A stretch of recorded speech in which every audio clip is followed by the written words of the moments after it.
Welcome to another edition of ESPN FC Live. Alexis Nunes alongside the Stevie Nicol. I'm feeling a bit jolly, Stevie, in my Christmas jumper. 'Tis the season. And it was a jolly day for some, not so jolly for others. Could have been jollier for others, quite like Fulham. But we'll get to that in a bit in terms of your Reds at Liverpool. But let's start off with Arsenal right now. Once again, some could say this was a massive chance for the Gunners going up against Everton. And once again, it seems like they've blown this chance. 0-0, it finished. Stevie, what were your thoughts on the game from the Arsenal perspective?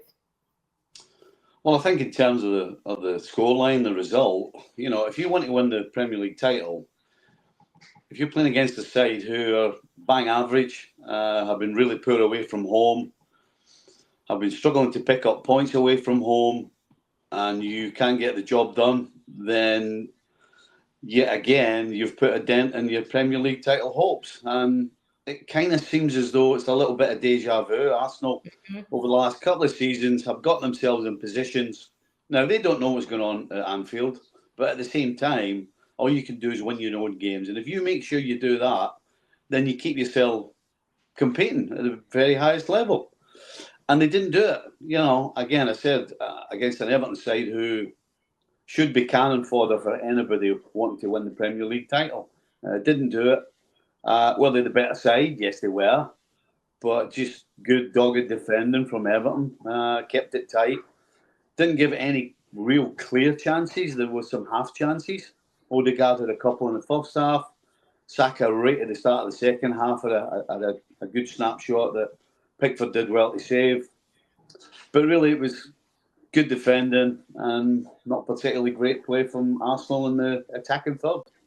Now, from a defensive standpoint, I know you will definitely, were they in another colour shirt, you would be proud of how Everton definitely defended. Jordan Pickford coming up with some saves as well.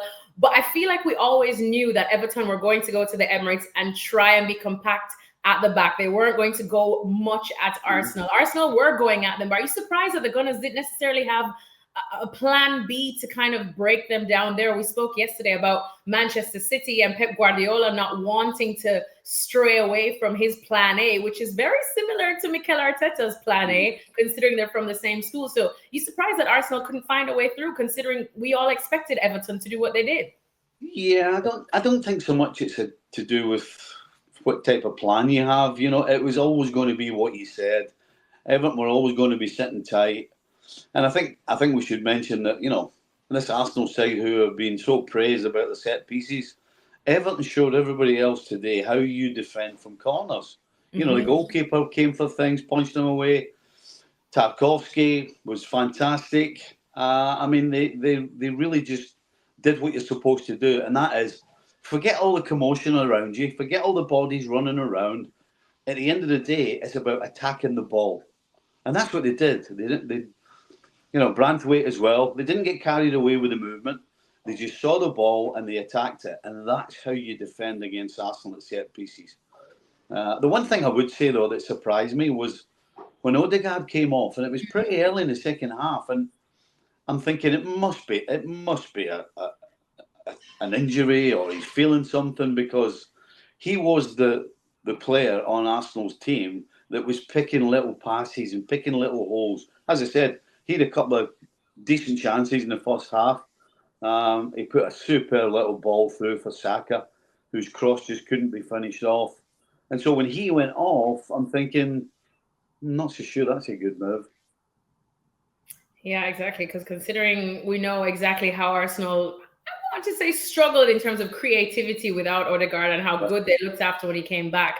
That definitely was a puzzling move. But of course, now looking at the table where this leaves Arsenal, we know it's a hard-earned point for Everton as well. But in terms of the title race, as you said, a huge chance. We're now nearing the halfway point of the Premier League. Is it too early still to kind of call it? Do you see with the way Arsenal are going that they have enough to still make a run for it, especially with Chelsea probably looking down at them and feeling more and more confident as their games come?